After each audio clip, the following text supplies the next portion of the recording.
अस्सलाम वालेकुम students, hope so आप खैरियत से होंगे। एज़ यू नो कि हम केमिस्ट्री की प्रिपरेशन के लिए जो है वो वीडियोस अपलोड करते हैं और आए रोज़ आपको नई वीडियो मिलती है। और अगर आपको हमारी वीडियोस अच्छी लग रही हैं तो चैनल को सब्सक्राइब लाजमी ज़रूर कीजिएगा, क्योंकि जब तक आप चैनल को सब्सक्राइब नहीं करेंगे तो आपको ये सारी जो इन्फॉर्मेटिव वीडियोस हैं या फिर एजुकेशनल हैं सारी की सारी ये आपको नहीं मिल सकेंगी। तो चैनल को अगर आप न्यू हैं तो सब्सक्राइब कर लें और बेल आइकन को दबा दें ताकि हर आने वाली वीडियो सबसे पहले आप तक पहुंचे। तो आइए आज हम चैप्टर नंबर 3 फर्स्ट ईयर के एमसीक्यूज़ को जो है वो डिस्कस करेंगे। और ये एमसीक्यूज़ ख़ास तौर पे एंट्री टेस्ट के लिए और उसके साथ साथ जो है वो आप अपने बोर्ड एग्जामिनेशन की प्रिपरेशन के लिए भी कर सकते हैं। इनकी प्रैक्टिस आपने ज़रूर करनी है और इनके आंसर्स आपने मुझे इसके कमेंट बॉक्स में सेंड भी करने हैं कि किसका कौन सा ऑप्शन है। फिर मैं आपको इनकी जो है वो डिटेल्स आगे और भी बताऊंगा। और इसके साथ ही हम आगे स्टार्ट करते हैं कि आज का हमारा फर्स्ट जो एमसीक्यूज़ है वो है जी, a mono atomic substance can store energy only in the form of. Mono atomic जो सब्सटेंस होती है वो एनर्जी को स्टोर करती है किस फॉर्म में?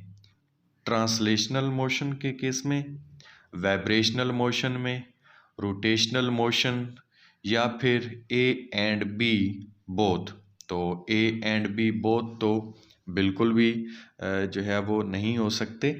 इस तरीके से जो हमारे पास आंसर आएगा यहाँ पे वो हम देखेंगे कि कौन सा आंसर हमारे पास मोस्ट रेलेवेंट आंसर आता है। तो हमें यहाँ पे जो ऑप्शन ए है इसकी तरफ गौर करना होगा, ट्रांसलेशन मोशन की तरफ गौर करना होगा। वाइब्रेशनल मोशन भी नहीं हो सकता, रोटेशनल भी नहीं, और ए एंड बी बोथ भी नहीं हो सकते। और देखिए कि ट्रांसलेशनल जो मोशन है उसकी वजह से किस तरीके से हम कह सकते हैं कि mono atomic substance can store energy only in the form of the translational motion. तो ये कैसे हो सकता है, इसकी क्या जो है वो डिटेल्स हैं। तो इसके लिए आप इसमें लिख सकते हैं जी कि अ mono atomic substance can store energy only in the form of the translational motion. सिर्फ और सिर्फ वो ट्रांसलेशनल मोशन ही की वजह से वहाँ पे एनर्जी को क्या कर सकते हैं, स्टोर कर सकते हैं। नेक्स्ट एमसीक्यूज आपके पास है, if both temperature and volume of a gas are doubled the pressure. अगर टेम्परेचर और उसके साथ साथ वॉल्यूम को डबल कर दिया जाए तो डबल करने के साथ साथ वो कहता है कि प्रेशर पे असर क्या पड़ेगा। तो ये जो एमसीक्यूज़ है इसके आंसर में हम देखते हैं, फर्स्ट ऑप्शन है can not B predicted, predicted नहीं कर सकते। और उसके साथ साथ सेकंड ऑप्शन है जी, remain unchanged, reduce to half, is doubled. अब इन चारों ऑप्शंस में से आपको कौन सा ऑप्शन दुरुस्त लग रहा है और कौन सा आपको ज़्यादा रिलेवेंट जो है वो यहाँ पे महसूस हो रहा है?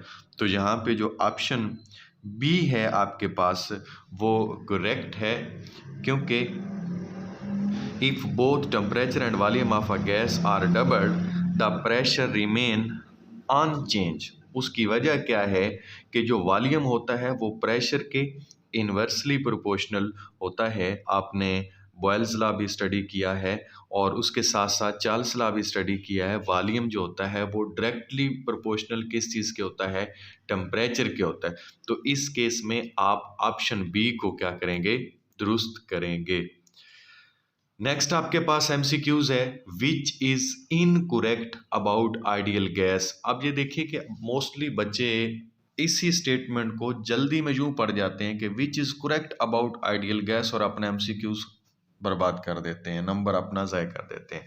तो देखिए कि आपने पहले स्टेटमेंट पर गौर से पढ़ना होता है, which is incorrect about the ideal gas, no force of attraction, इनके दरमियान फोर्स ऑफ अट्रैक्शन नहीं होती मॉलिक्यूल में, और फिर not exist in nature, nature में पाए नहीं जाते, can be liquefied easily, obey gas law at all the condition, कि वो हर कंडीशन में गैस लॉ को क्या करते हैं, ओबे करते हैं। तो इनमें से कौन सी जो हमारे पास है स्टेटमेंट के लिए आंसर कौन सा जो है वो रेलिवेंट होगा, तो ये हमारे पास है जी option C, can be liquefied easily. Liquefied easily हम उसको कर सकते हैं। आइडियल गैसेस जो है वो इसमें इसने कहा है कि इजीली लिक्विफाइड हो सकती है, लेकिन ideal gas can not be liquefied because there is no IMF। यहाँ पे IMF के ना होने की वजह से जो है वो गैस को हम लिक्विफाइड नहीं कर सकते। तो इसने कहा है कि कैन बी लिक्विफाइड इजीली, सो ये ऑप्शन इनकरेक्ट हुआ। तो इसके बाद हम नेक्स्ट MCQs की तरफ चलते हैं। नेक्स्ट MCQs हमारे पास है a pressure of 0.101325 bar when expressed in atmosphere represents. Atmosphere के अंदर अगर हम इसको चेंज करें तो ये किस तरीके से रिप्रेजेंट्स करेगा, तो 0.01 एटमॉस्फेयर, 1.0 ATM, 0.1 ATM और उसके साथ साथ 10.0 ATM जो है इसको हम जो है वो शो करेंगे। तो यहाँ पे हमारे पास जो ऑप्शन है इनमें से कौन सा दुरुस्त है हम उसकी बात करेंगे। तो यहाँ पे जो हमारे पास ऑप्शन जो कि दुरुस्त आ रहा है वो हमारे पास है जी 1 ATM, कि वो किस चीज़ के इक्वल होगा, 1 ATM के इक्वल होगा। और अगर हम इसकी बात करते हैं कि 1.01325 बार वो 1 ATM के इक्वल है, और अगर हम बात करें कि 0.101325 बार मीन कि जो वैल्यू हमें यहाँ पे दी गई है 0.101325 बार, तो ये हमारे पास जो है वो इक्वल आता है 0.1 ATM के। तो यहाँ पे हमारे पास जो आंसर दुरुस्त होगा वो ऑप्शन सी होगा। तो नेक्स्ट हम चलते हैं नेक्स्ट MCQs की तरफ, और नेक्स्ट MCQs हमारे पास है dimension of the pressure. Pressure की dimension are the same as that of, किस चीज़ से रिलेट करती हैं, किस चीज़ के साथ वो सेम होती हैं प्रेशर की डायमेंशंस। तो हम ये पढ़ते होते हैं जी कि dimensions of the pressure are the same as that of energy per unit volume.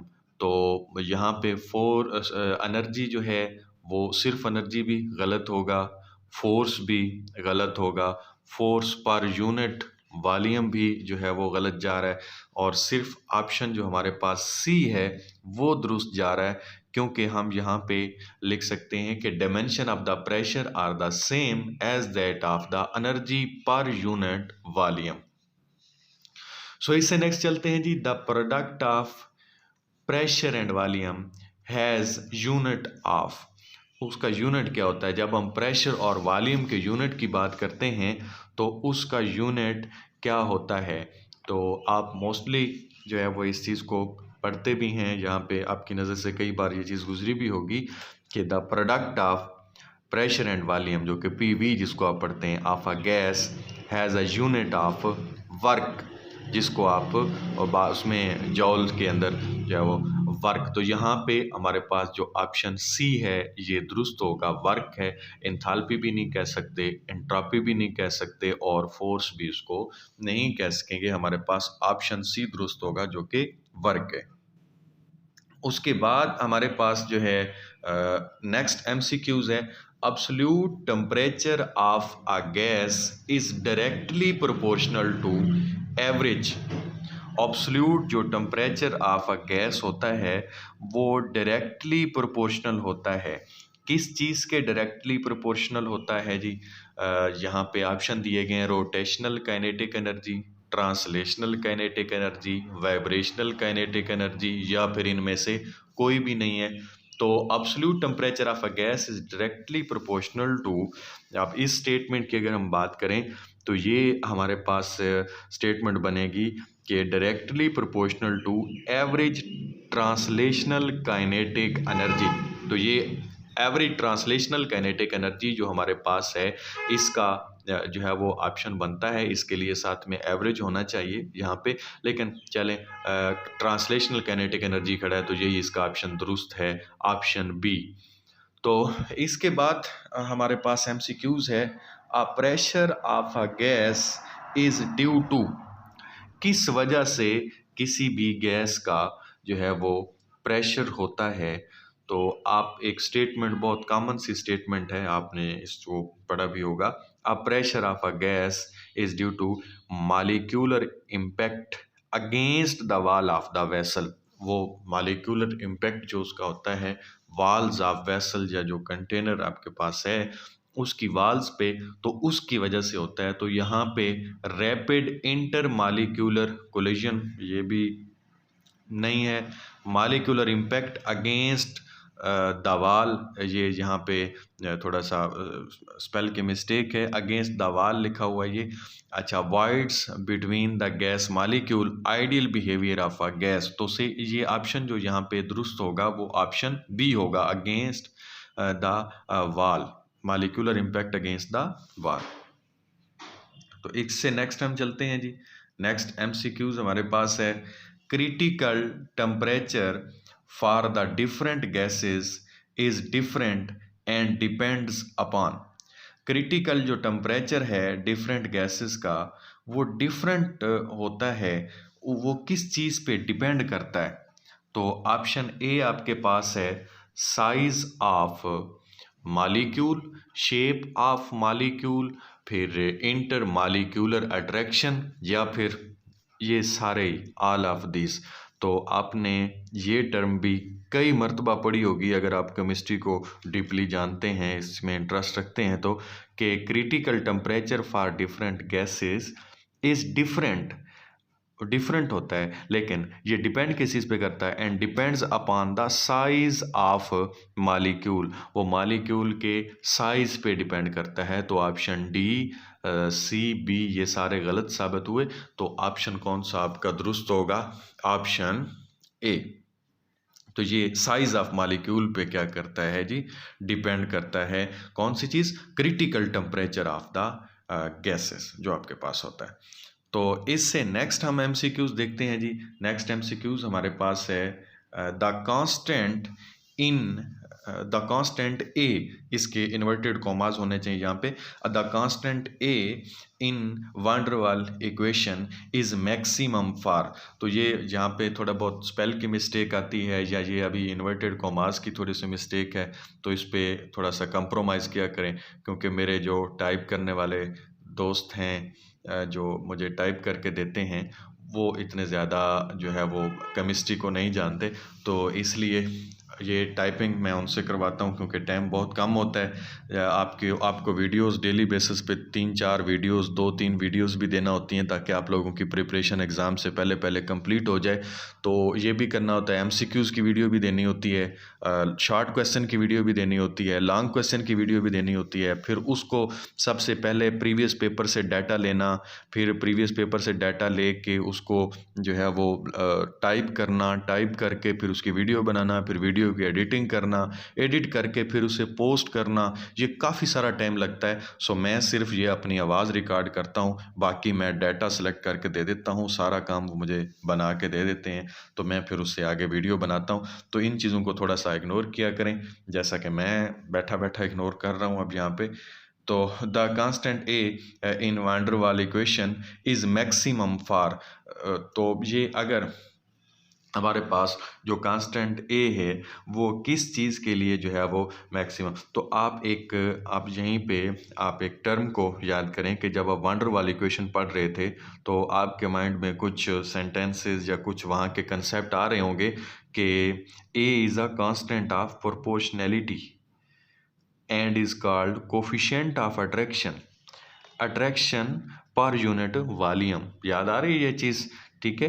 तो इसके मुतालिक इंफॉर्मेशन ये है, it has a constant value for a particular real gas ammonia, और अमोनिया हैज़ हाइड्रोजन, ठीक है। सो इसके साथ साथ जो हाइड्रोजन बॉन्डिंग होती है अमोनिया के अंदर, इसकी वजह से उसकी आईएमएफ जो होती है वो क्या होती है, स्ट्रांग होती है।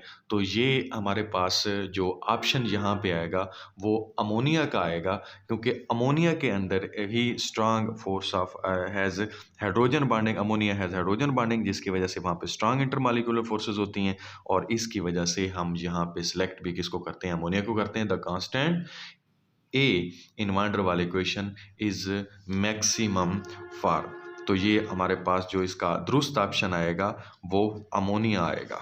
कौन सा ऑप्शन आएगा जी, अमोनिया इसका दुरुस्त ऑप्शन होगा। तो ये आज की हमारी जो वीडियो थी, इसके रिलेटेड जितने भी अगर आपके माइंड में कोई क्वेश्चंस आ रहे हैं, कोई चीज़ आपको समझ में नहीं आई, तो आप जो है वो मेरे से डिस्कस कर सकते हैं। नेक्स्ट वीडियो तक के लिए इजाज़त दीजिए। अल्लाह हाफिज़।